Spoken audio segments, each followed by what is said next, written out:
Water ingress. So we did a video about this recently, and this is another really good example of why we shouldn't rely on and trust damp proofing specialists who suggest things like injection, damp proof courses have failed, etc, etc.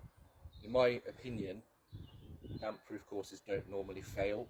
They're normally made of slate or plastic, and it's inside the building. It's not exposed to UV, it doesn't normally deteriorate, it doesn't normally go anywhere, nothing normally happens. So to inject something or to imply that a damp proof course has failed is normally wrong.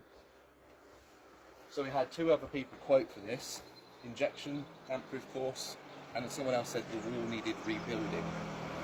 What we were finding, there's damp inside behind that meter box. The meter box has been checked even though it doesn't look good condition.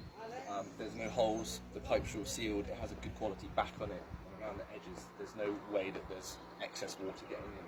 So we looked at the area of concrete, and it was suggested that this is not allowing water to drain away. So from the roof, any water that sits here is very close to that grill as well, and you might potentially have puddles of water which are soaking into the building there.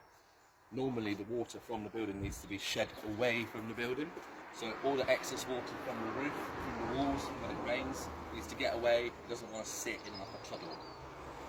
What we found, what Jason found, these gutters were blocked, so they were overflowing. We cleared those, we cleared the gutters from the top of the roof as well, because they were overflowing, and the downpipe was blocked, sorry.